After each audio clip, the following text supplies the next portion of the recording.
Mga puso balatayan na pagwas ng start warning ang Philippines buong sa padayon nga mag-matic unrest sang Mount Canlaon.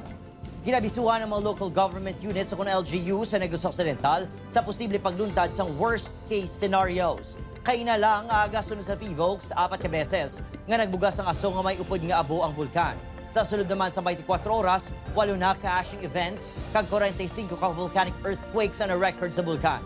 May 12 man ka volcanic tremors o kung malawig nga pagtayog sa sulod sa Napulo tubtob 54 minutos. Nagapabilin sa alert level 3 status ang bulkan suno sa Philippines.